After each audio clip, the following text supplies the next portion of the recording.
凌晨5點，位於馬來西亞吉隆坡秋傑路嘅巴剎已經被喚醒。2大3細啊，4件豬肉2件魷魚啊。OK， 得。經常會咁嘅。有冇開啊？跟住叫我包麵俾你咯，炸肉咯，魷魚咯。食客嘅清晨來電，為咗就係可以食到一啖蕭振全做嘅客家炸肉椰漿飯。椰漿飯係一款用椰奶同班蘭葉烹製而成嘅米飯菜肴，俾馬來人稱為國肴。喺新加坡、印度等地亦都頗受歡迎。傳統嘅椰漿飯係米飯配三巴辣醬、黃瓜片、炸鳳尾魚、烤花生同半邊雞蛋，然後用香蕉葉包裹成為尖錐形。我哋嗰陣時賣華人唔係講好有錢嘛，但係睇到佢哋馬來人好好生意啊，馬來人又好好咯，就教我阿婆做咯，所以我阿婆就加入佢嘅最拿手嘅客家炸肉咯。上個世紀50、60年代，蕭振全嘅外婆當年就係靠住一手惠州客家炸肉，闖入咗吉隆坡秋傑路嘅巴剎，加入咗椰漿飯嘅戰場。呢一個手藝延續到蕭振全已經係第3代。一口令到食客等足12個鐘頭嘅椰漿飯，蕭振全要喺24小時之前做準備。半肥瘦咯，20幾公斤左右啦。因為你唔可以切到太噴炸到佢好硬，太薄變咗紙皮。五花肉上面加入五香粉、麵豉、南乳、雞蛋、糖同鹽，攪拌均勻。撈勻佢之後，擠麵粉收水咯，跟住攞去炸，10分鐘到15分鐘左右啊，一定要透啊！如果唔透嘅話，炆到唔靚嘅。用高油溫迅速鎖住肉汁。炸到通透，起鑊，擎乾油脂。第2日清晨再翻鑊炆煮，呢個就係椰漿飯嘅靈魂所在。擠少少調味料啫，咩都唔使放噶啦。佢精華全部喺入面咗嘛，佢又鎖住嗰啲味道咗嘛。一炆嘅時候化晒出嚟咯。將炸肉放入煲裏邊炆煮之後，佢就開始咗配椰漿。確保每粒米都能夠俾椰漿狠狠咁包圍，先至能夠落鑊吹蒸。比起更多用電飯煲直接煮熟嘅方法，蕭振全堅持咗外婆傳落嚟嘅大桶蒸法。唔可以俾咁乾啊，佢熟為止咯。嗱，如果佢唔夠水嘅話，佢唔會熟噶嘛。一定可以睇住咯，火候啊，同埋蒸嘅時候啊，啲下底嗰啲水夠唔夠啊？如果你唔夠水嘅話，佢又蒸唔到佢嘛。因為個桶下底係有窿噶嘛，啲椰漿水會滴落去噶嘛，咁個飯咪乾咯，所以我一定要加水加椰漿咯。翻來覆去，連續用人手操作1個鐘頭。30年前，蕭振全睇住外婆就係咁堅持落嚟嘅，今日佢都冇理由偷懶。最後點放翻辣油咯，跟住等到佢熟咯。當第一縷陽光冉冉升起嘅時候，夜色裏邊孤獨嘅戰場亦即將結束。椰香味同炸肉香味爭先恐後咁從狹小嘅鋪面一路向外走。2塊炸肉、半隻雞蛋、幾塊黃瓜，加埋油炸江魚仔，融合咗3代人嘅堅守。呢個可能係全馬來西亞最唔起眼嘅椰漿飯小店，冇名冇牌，但係就聲名在外。手藝嘅嘢都有佢嘅價值喺嗰度嘅，無論你點樣先進都好，都唔可以代替咯。我覺得將情感注入食物，除咗能夠令食物更加美味之外，仲能夠令人留低味覺記憶。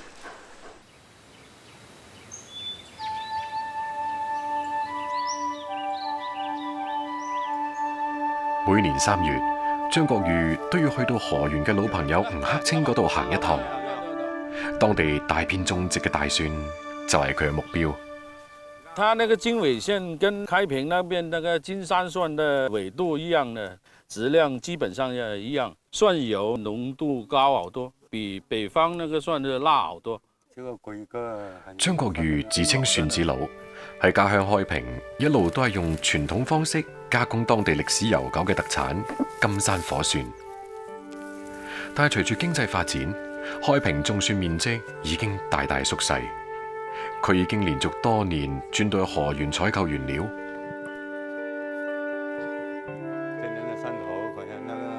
吳克清同樣都係做咗幾十年火船，當年兩地技術交流嘅時候就識咗張國瑜。這個倉庫大概是8000斤左右吧。現在考慮時間呢，是一個星期了。現在我們準備點火加工火上，先把稻草鋪下去，用這個稻殼蓋在上面。河源仍然有一啲家庭作坊加工火船，但係喺開平幾乎只係得張國瑜一家喺度做。佢已經做船都做37年船啦。佢間嘢佢起碼要100億2年嘅錢開興最攞嘅船艙啦。清晨6點，張國瑜同平時一樣去到蒜廠返工。喺河源收嘅當季新貨已經就位。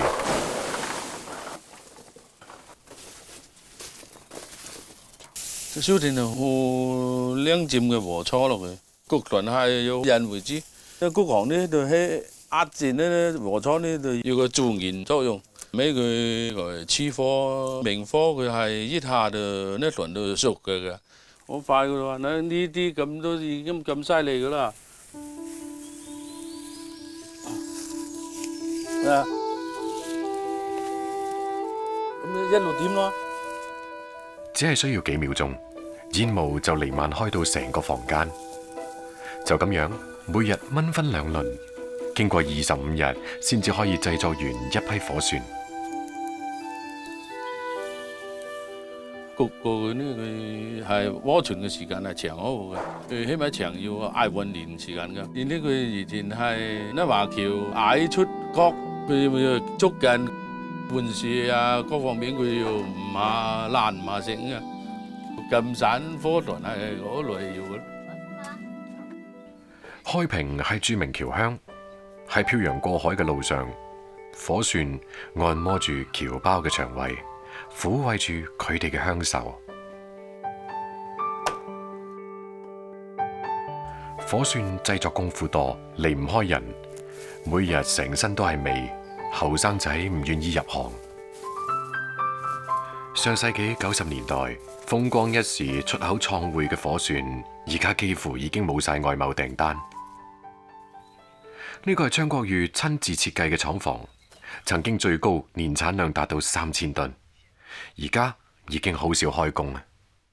做佢久咧又要換情嘢嗰個咯，即係放棄要可惜啊嘛，自己咪呢度係個堅持到落嚟。而家佢將火船進行再加工，經過60到90日發酵，製作成別具特色嘅黑蒜。黑蒜從外到裏都係黑色，質地綿軟，入口糯甜。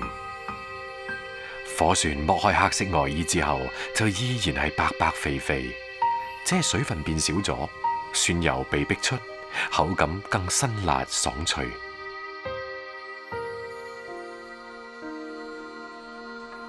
張國瑜唔單止識得製作火蒜，更加中意研究用火蒜煮餸。一得閒，佢就會煮餸俾屋企人食。喺佢屋企，火蒜唔單止係香辛佐料，而且可以成為主角。比如火蒜焗瘦身鯇魚，大量火蒜令到鯇魚香味濃郁，而蒜頭本身就變到綿軟可口。當地特色菜碌鵝，加入大量火蒜，蒜頭吸飽鵝汁精華，入口即化，甚至仲要誘人過啲鵝肉。而本身甜糯綿軟嘅黑蒜同黑皮雞中豬頸肉一齊炒，營造出豐富嘅口感層次。廣東人家又點可以冇湯？黑蒜同新鮮羊肚菌搭配，為湯帶嚟醇香之味。一碗落去，馬上妥貼腸胃。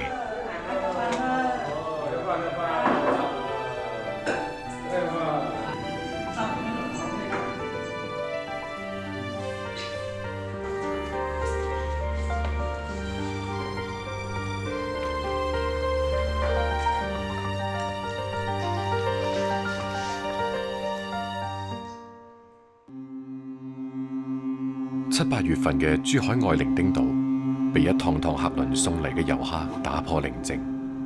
吸引遊人嘅，除咗美麗嘅海島風光，仲有幾種大都市裏邊少見嘅海產品：汁水飽滿嘅九爪螺、肉質結實嘅將軍帽，以及鮮甜中穿透住一絲苦澀嘅苦螺。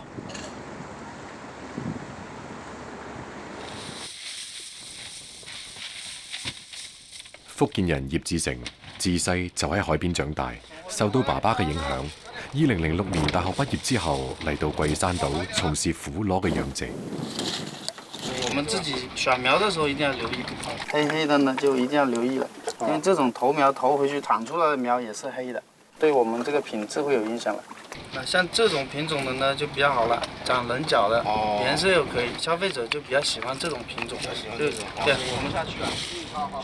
遞到收購嚟嘅小苦螺篩選之後，葉志成就將佢哋投放去到遊人難以涉足嘅海島周圍。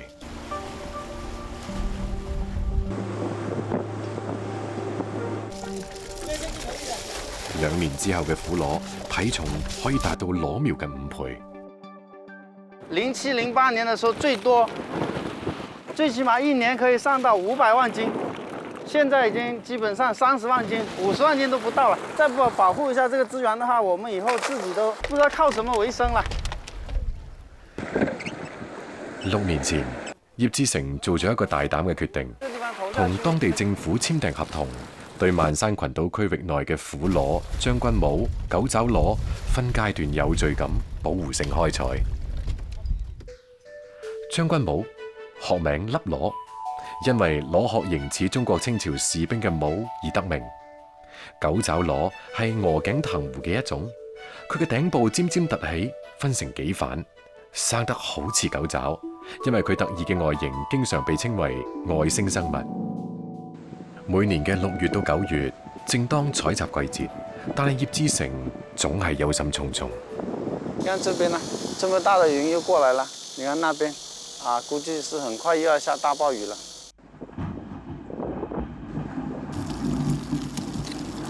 出海採螺，氣候條件要求嚴格，只有喺東風、北風、東北風唔超過5級，並且退潮到一定高度嘅時候，葉志成先至會俾啲工人出海。海島嘅天，孩兒嘅面，大雨嚟得快，去得亦快。因為這天氣，我們去哪裡開工好啊？去沙門啊，看一下嘛。沙門有段時間沒去了，是吧？有沒有貨打的？去看一下就知道那我們出發那邊看一下了哈。萬山群島有大細島嶼76個，好多島嶼之間相隔較遠，而且無人煙，仲保持住半原始狀態。快艇出發半個鐘，葉志成同工人到達沙門島。採挖將軍帽同九爪螺必須要等到海水退潮，每日嘅窗口期只係得2-3個鐘。今日係農曆15，係海水潮落嘅最低點，窗口期比平時多咗1倍嘅時間。葉志成同工人趁住好機會加快咗速度。哇，這裡有好多將軍帽，個頭很大個，這個品質不錯。這些將軍帽在上面扒得很緊的，一不小心它就掉下去了，一定要用隻手把它擋住。這個你看好生猛，觸頭都在這裡動，它現在想找個地方又黐住在那裡了。將軍帽一般通過覆竹形成嘅小吸盤，緊緊吸附喺海邊潮濕嘅礁石之上。九爪螺畜生於岸邊嘅礁石縫隙裏邊，一旦黐住就終身不移，依靠住爪裏邊嘅觸鬚捕食海水裏邊嘅微生物。九爪螺係檢驗水質嘅好物種，越係污染得少、人跡罕至嘅地方，就生得越多，就越大隻。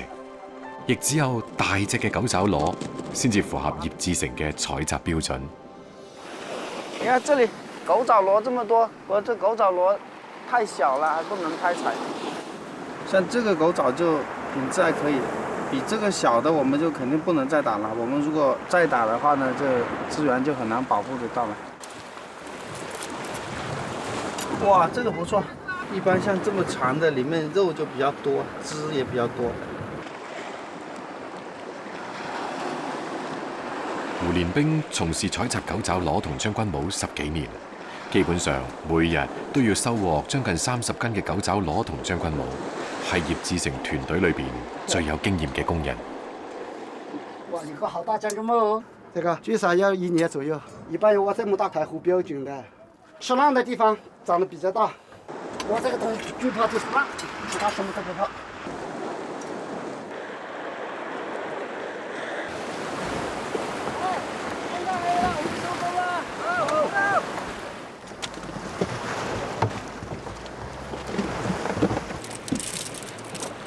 今天收穫還不錯啊！哇，這個好大個，你看這個將軍帽完了2年半左右也才那麼大，狗爪螺有70、80斤嘛，這個算大的了。很少的刮風了以後才稍微有一點這麼大的。今日嘅收穫唔錯，採集嘅新鮮海產，挑揀係非常重要嘅一環。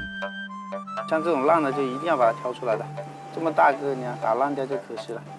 這個爛的發到市場上就會臭了，如果顧客買回去跟好的一起煮，就整一鍋都會臭了。這個就亮了，這種是價格最高的，顏色又黃，肉質又比較飽滿，主要就是這種比較少。新鮮嘅將軍帽做法簡單，將軍帽底部向上放喺盤裏邊，用醃製好嘅蒜蓉鋪滿，隔水蒸3到4分鐘。當肉同殼啱啱分離，亦就係口感最佳嘅時候。呢個時候嘅將軍帽肉質富有彈性，濃濃嘅蒜味掩蓋不住將軍帽嘅鮮調。狗爪螺嘅做法就更直接，將狗爪螺放入去凍水裏邊，3-5片薑用嚟去腥。水滾咗之後，再煮2分半鐘，狗爪螺就可以起鍋。狗爪螺海鴿狀嘅外皮往往會令人難以落口，葉志成就可以輕鬆應對。我們吃狗爪螺最好是拿起來從這個地方咬進去，把裡面的汁先吸了，裡面的汁是最鮮美的，然後再吃它這個肉。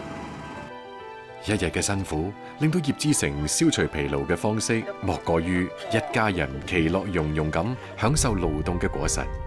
細路仔嘅讚美係佢最幸福嘅時刻。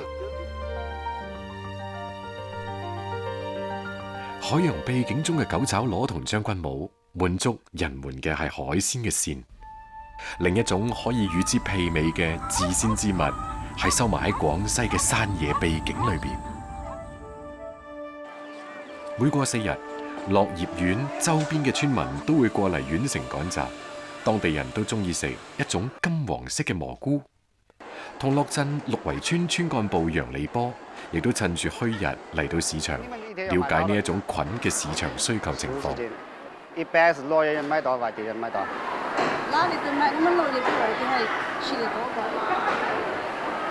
哎，這個還可以，就種子，就是你們自己打下來的，從哪裡打？我除了韶關啊、大理啊。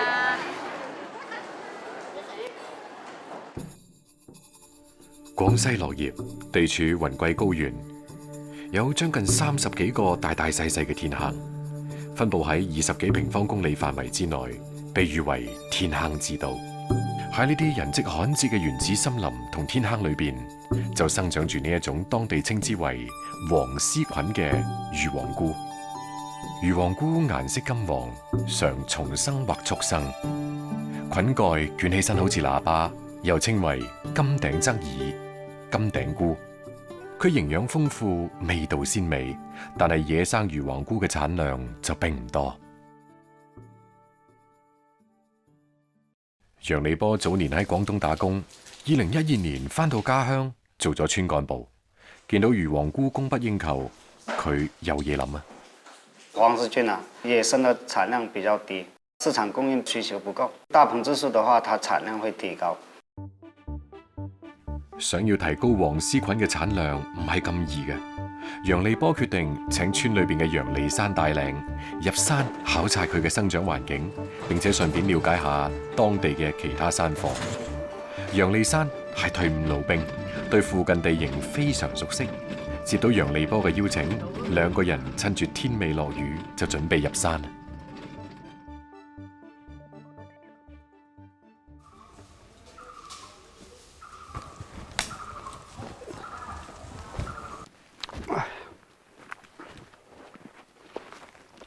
慢一點啊！這個樹過來了，走。想不到這個黃絲菌長在這個深山裡、老林裡面，走也不好走。快到了，這裡面更有電了，這裡頭。那邊呢？那邊走吧。那我們去那邊看。好。啊，這種天氣啊，找這個黃絲菌啊，很辛苦啊，這個。那個菌子啊，一年只有3個月生，那一年只有4月，還有7月、8月，這個才能生，很難找的。山高林密，陡峭難行，陰暗嘅樹林裏邊遇到楊利山咁樣嘅山火專家，咩都好難逃得過佢獵人一樣嘅眼睛，只係可惜今次錯過咗最好嘅時機。哎呀，可惜啦，已經爛掉了。這個要多少天才爛？這已經燒個3天了，你提前來2天就可以了。那麼多，你看上面哪裡？走吧，走吧。不行了，這爛掉了。自然狀態之下嘅黃絲菌生長期好短，如果冇採摘就會好快枯萎。楊利山發現嘅就係已經爛咗嘅菌，兩個人唯有繼續搜索，希望有收穫啦。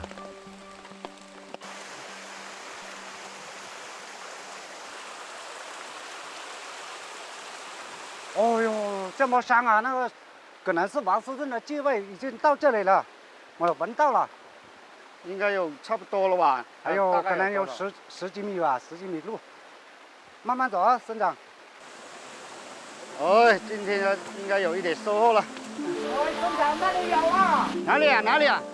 我看一下。哦，看見了，快點，那裡。走慢點啊，省長。哦，有了。今天沒白走。越來越香了。看見了，快點。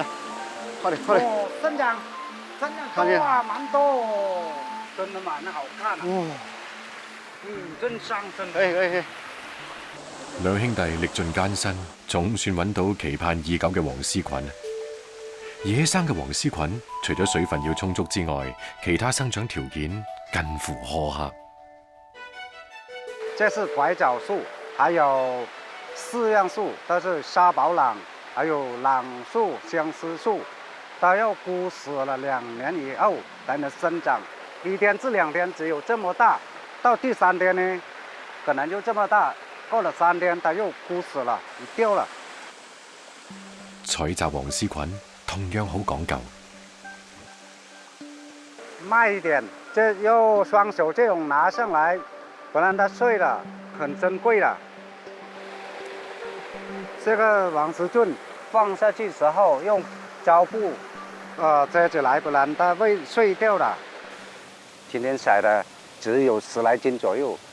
多的時候採了40斤左右。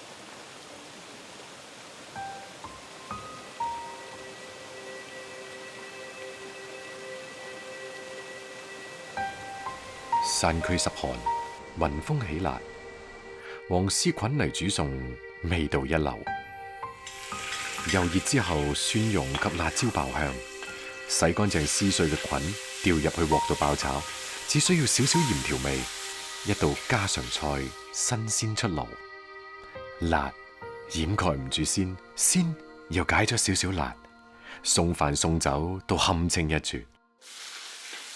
黃絲菌雞湯係當地招待貴賓嘅菜肴，紅棗同雞塊入鑊炒5成熟，倒滾水以及黃絲菌入去煮10分鐘，一味香甜嫩滑嘅菌菇雞湯大功告成。黃絲菌同雞肉搭配鮮甜加倍，加少少辣味，喺山區既滋補驅寒，又不失待客之道。中秋佳節，家人團聚，兩兄弟接咗叔父過嚟，加埋自己釀嘅水酒，舉杯換盞，自得其樂。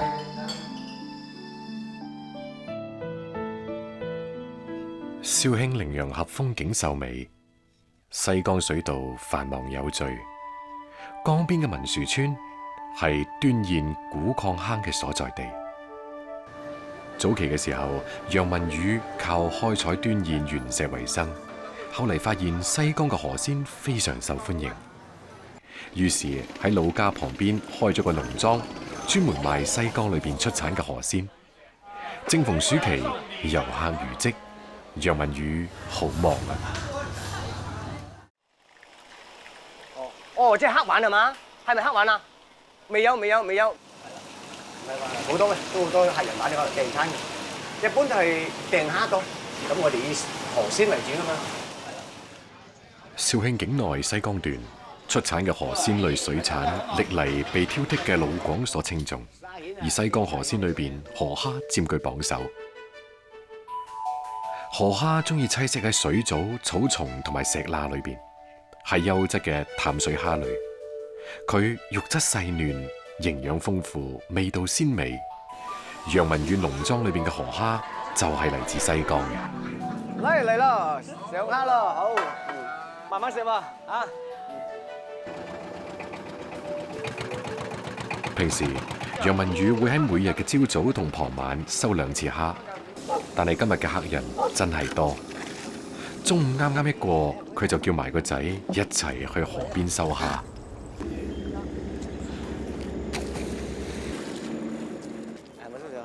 楊文宇自細喺西江邊長大，用蝦漏補蝦係自細就學識嘅技能。佢通常將50個蝦漏用一條主繩串埋一齊，稱為一手。喺逐浪滾滾嘅西江裏邊，水清嘅時候，好容易就可以睇到個蝦漏變得好難被發現。咦，間重嘅高呢度，咁太急水，所以俾啲嗰啲橫缸啊啲俾佢浸晒咗，所以要攬，所以攬到先未知數嘅就係啦。楊文宇同個仔嘥咗好多力，終於勾住咗一條蝦漏嘅主繩。OK， 得咗，攬到啦，不過重。嚟兩間嚟，掹啲。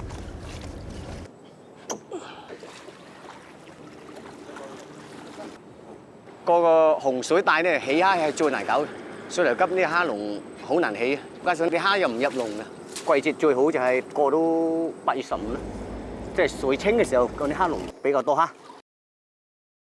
嚟啦，嚟有個，不過蝦到好細隻啫，10幾籠識得個3兩隻蝦，一手起齊個按照現在咁咧都係2、3兩嘅啫，唔會多。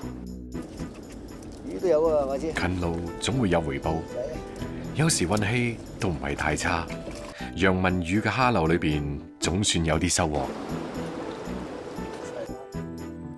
呢隻蝦犀利咧，呢蝦幾大隻係嘛？所以我哋西江就係蝦王就係咁出名嘅，知唔知道啊？3斤左右，今天都不算多了。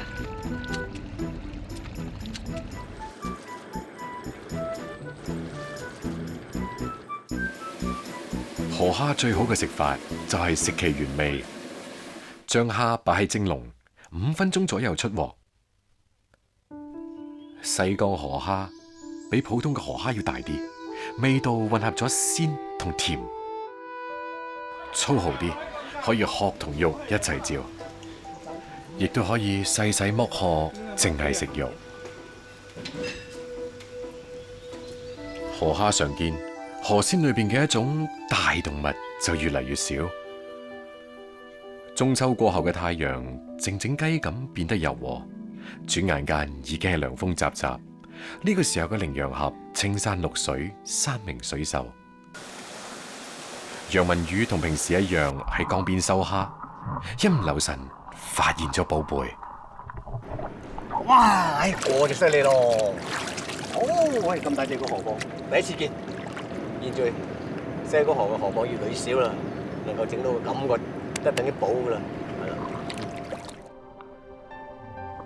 河蚌生活喺淡水湖泊、河流等水底嘅泥沙質或者石礫裏邊，靠鰓濾食水裏邊嘅微小食物顆粒成活。每年嘅7月到9月，平時收埋喺江裏邊淤泥當中嘅河蚌就會爬出嚟揾食，變得更加容易捕捉。河蚌營養價值好高，但係要做成美味嘅菜肴，就必須要仔細處理。嗰啲肉咧，裙邊啊，同埋啲瑤柱可以食，個腮咧就唔可以食嘅。個裙邊咧係最爽嘅啲肉，疏疏食，咁啊瑤柱就比較鮮甜咯。睇嗰個圈啊，就知道佢有幾多年。咁一大圈咧就係1年，最低都超7年啦。一般有6、7年先係最靚，好似嗰隻咁就有6、7年，啲肉質都比較係嘛堅實啦。河蚌嘅食法有好多，蒸河蚌相對簡單，蚌肉洗乾淨，切細塊，放走飛水之後，加入薑蓉蒜末同埋調料，提味去腥，一啲紫蘇葉攪勻，醃製10分鐘，直接用蚌殼嚟到裝，蒸15分鐘就可以食得。蚌肉同裙邊好有嚼頭，瑤柱自帶甜味，其鮮不輸海貨。河蚌浸雞用嘅材料比較豐富，亦都受到更多顧客嘅喜愛。蚌肉飛水之後，落油爆炒至乾身，加配料煮滾5、6分鐘之後放雞塊，滋補養生嘅河蚌浸雞大功告成。馥郁嘅濃香味襲嚟，令人不知今夕何夕。蚌肉彈牙，硬度啱啱好，雞肉鮮甜，脆嫩爽口。忙完晚市之後，楊文宇同屋企人先至可以一齊坐落嚟食晚飯。雖然時間係夜咗少少，但係身心放鬆，其樂融融。美味嘅河鮮帶俾人嘅係身心愉悅嘅體驗，而山林裏邊嘅黑馬蟻，好少有人將佢同美食相提並論。實際上係另一種難得嘅味覺體會。喺河源東源縣有一道甜品，黑馬蟻化身美味精靈，同銀耳搭配成湯，冰糖銀耳先煲滾，放馬蟻以及紅棗燉煮3到4個鐘頭之後湯成。呢道甜而不膩嘅甜品，老少皆宜。黑馬蟻算係就地取材，但係搬上餐台就考驗智力同耐力啦。11月，北方朔風正急，南邊嘅廣東都仲係豔陽高照。呢一日趁住天氣唔錯，一早伍紅兵就邀約上李東新一齊上山。伍紅兵係雲南布依族人，喺河源打工將近10年，多數時間係喺山上面轉嚟轉去。本地人李東新亦都有跑山嘅愛好，兩個人一拍即合。這個路太難走了，這個路。是吧？這邊螞蟻應該會比較多吧？啊。是啊，是啊。原來李東新想要揾嘅係螞蟻，行咗咁耐，喺條山溪旁邊，好似有啲動靜。哇，這裡好多嘞，十香桃嘞。是啊，很多啊。哇，這裡有一堆，師傅。好，這個。螞蟻揾唔到，草藥係收穫唔少啊！呢個時候伍紅兵有咗新發現啦。哦，這個是望遠鏡，這個是用來找螞蟻窩，看遠處看得比較清楚一點，容易找一點。哇，對面上有個窩，螞蟻窩。那裡有一窩，那裡。是啊，那裡有一窩。在松樹上面。哎，這邊也有一窩，還有一窩。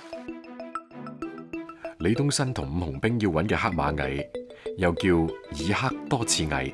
黑馬蟻以樹枝、樹葉、草屑同埋菟絲蜜混合做巢。巢穴一般喺靠近水源地嘅樹上面、草叢裏邊，又或者廢棄嘅建築物之上，容易防止被積水淹沒或者係躲避天敵，保證巢穴嘅安全。東源縣河湖溝岔眾多，喺水邊嘅植物上邊，蟻巢隨處可見。兩個人決定就地開工。因為螞蟻會有人這樣子搞起來，這樣安全一點。哇，好多！黑馬蟻食性好廣，係雜食群居嘅社會性昆蟲。夏季係黑馬蟻繁殖嘅高峰期，蟻后基本上每日都會產卵。據統計，一竇馬蟻佢嘅數量可以達到將近5萬隻。低矮灌木上面以及草叢裏邊嘅蟻巢，摘除起身比較方便，想要攞樹上面嘅蟻巢就冇咁易啦。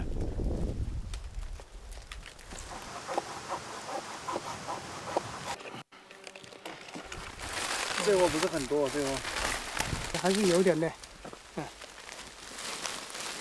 真的收穫還是不錯的，4、5斤吧。這樣的話，把它那個殼搞掉，鑽在裡面的螞蟻，然後就全部出來，要好好處理了。它是躲在這個裡面不出來的，你要把它撕乾淨，抖出來。撕開巢穴，好多匿埋喺裏邊嘅螞蟻會跑出嚟，但係黑螞蟻真係好細隻，要將螞蟻從竇分離出嚟。李東新同伍紅兵開始同螞蟻鬥智鬥勇。這個工具是清理乾淨那個螞蟻窩的，把它放進塑料袋裡面去。螞蟻爬上這個塑料袋的時候，它會掉下裡面去，這樣子呢就分隔那個螞蟻窩啦。然後我們給這個袋口上面抹一點油，讓那個螞蟻爬不上來。這個是花生油、菜油也可以。用風機把它吹一下。一加熱的話，因為螞蟻怕熱嘛，加熱的話螞蟻就很容易跑出來，這樣子就分離得快一點。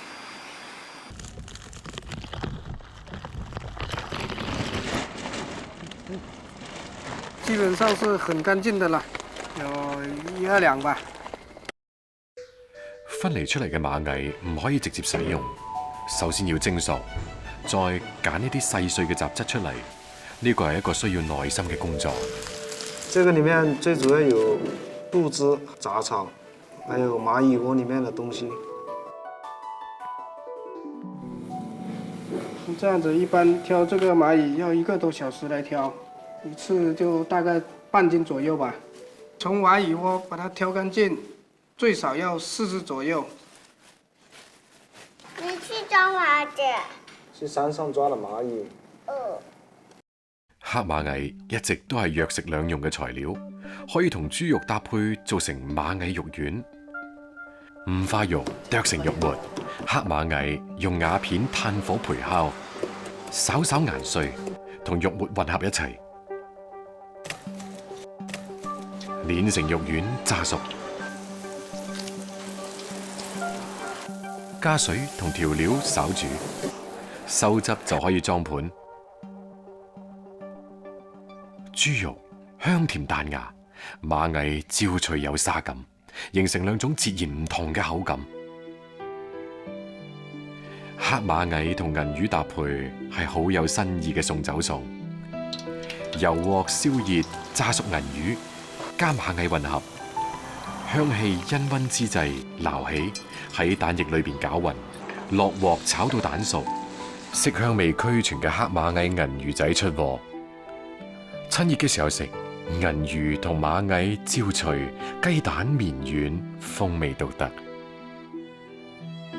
李東新同伍紅兵用自己嘅勞動成果做成黑螞蟻銀耳湯，招待朋友，釋放一日嘅勞累。老廣探究飲食末梢嘅食材，喺探索中維繫人同自然嘅融合。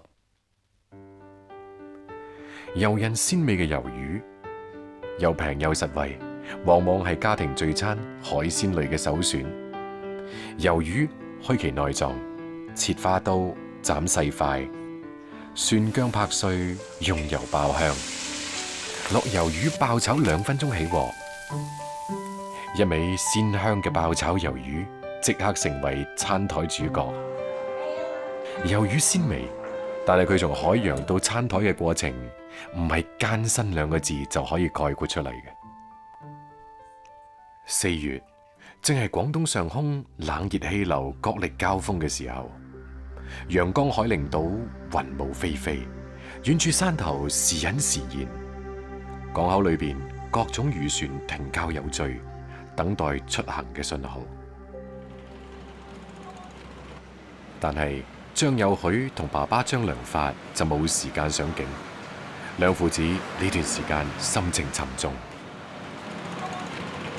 喂，你是揸客喎，有冇早開喎？鬼天氣喎！要幫我帶鮑魚。哎呀，冇計嘅，冇早得開。離休漁期仲有唔夠10日，張家父子本來諗住趁住禁漁之前撈多啲漁獲，但係天氣不隨人願。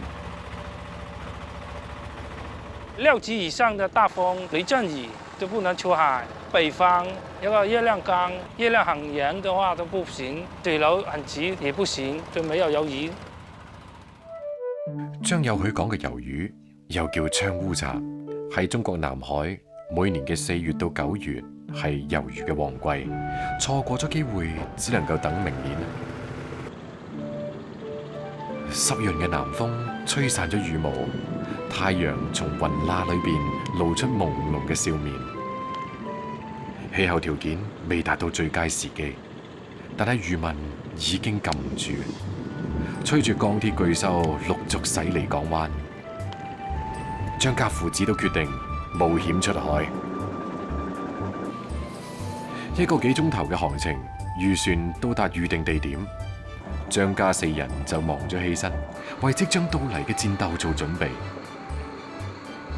張良發行船已經有40-50年歷史，靠住吃苦耐勞養活咗全家。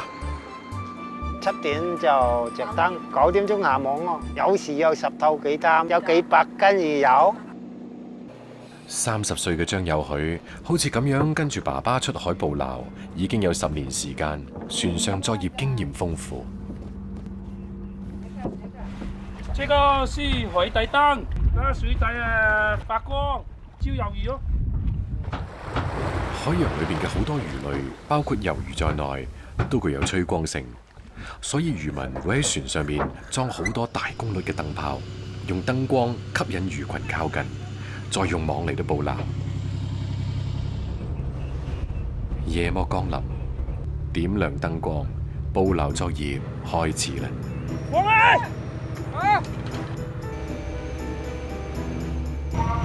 唔使幾耐，今晚嘅第一網魚就出水啦！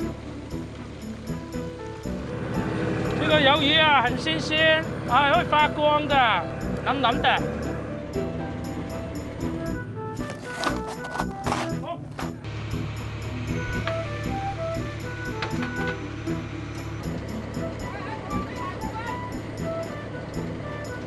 全家人勞作成晚，下網5次，但係收穫並唔多。一共有2000斤，不到3000斤。平時撈最多嘅有2萬多斤啦。太陽東升，張家漁船收工返航。碼頭上面買魚人早就喺度等緊啦。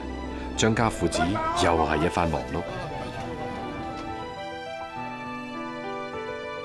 一夜嘅辛苦，最好嘅犒勞自己嘅方式，就係以新鮮海產入閘，入鍋煮3分鐘，點啲薑末蘸料，更增添魷魚嘅鮮甜。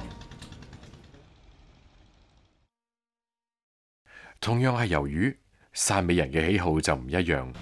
陳喜平本來喺深圳做嘢，後嚟辭職返屋企包租漁船做海味乾貨買賣。賣得最好嘅就係魷魚乾。這個魷魚去掉8-9成的水分呢，就剛剛好。這個鮮度呢也剛剛好，吃起來這個口感也是剛剛好。早期嗰陣，海邊漁民捕撈到嘅漁獲，一下子食唔晒，只能夠曬乾或者醃製成乾品，利於保存。呢種傳統沿用至今。剛撈上來，趁着這個魷魚的清香，把它殺了，然後去掉內臟，到時候曬起來就鮮甜。9月初嘅太陽減咗幾分夏日嘅暴戾，增加咗幾分秋天嘅柔和。碼頭邊屋前嘅空地上，家家戶戶都忙住曬乾貨。陳喜平船上面晾乾嘅魷魚，亦喺呢一度沐浴住初秋嘅陽光。魷魚晾乾水以後，來到工廠這邊曬太陽，一般要曬2-3個小時。這個魷魚啊，外面曬到50%的時候就要拿進來了，因為覺得外面暴曬的話溫度太高，會把它曬焦，它的水分就出不來，轉移到這個室內，加點溫度，讓它自然的風乾。按照呢種方法處理魷魚，去除咗大量嘅水分，使到佢本身嘅氨基酸同蛋白質得到更大程度嘅保留，從而亦都更加鮮美。曬好嘅魷魚乾成為親朋知己小聚嘆茶時候嘅絕配。一個兜仔倒啲酒精入去，開始烤隻魷魚，機上火焰旺盛，杯中茶水清香，三五好友熱絡，一邊飲茶一邊撕魷魚乾咀嚼，個中之味令人難忘。陳喜平返屋企準備晚飯，唔少得嘅係用自己店裏邊嘅魷魚乾。魷魚乾泡發之後切成細塊，抌入油鑊度炒。藕片炒熱之後，再加水炆煮到水乾，倒魷魚入去炒勻炆煮2分鐘。魷魚既鮮又有一啲糯嘅口感，同藕片嘅爽脆啱啱好相反，但係又配合到恰到好處。老廣嘅餐台離唔開一啖湯，爆香魷魚乾，倒清水入去煲滾。放豆腐同瘦肉入去，雞蛋鑊裏邊拌勻，再加入珍珠菜，一道鮮美嘅家常滾湯，大功告成。唔同嘅肉類一齊煮，可以令到其中嘅鮮味物質好好咁融合，從而令到味道更顯鮮美。呢一味湯雖然簡單，但係色香味俱全。魷魚呢一種普通嘅海洋食材，汕尾人令到佢滋味變得越發精細。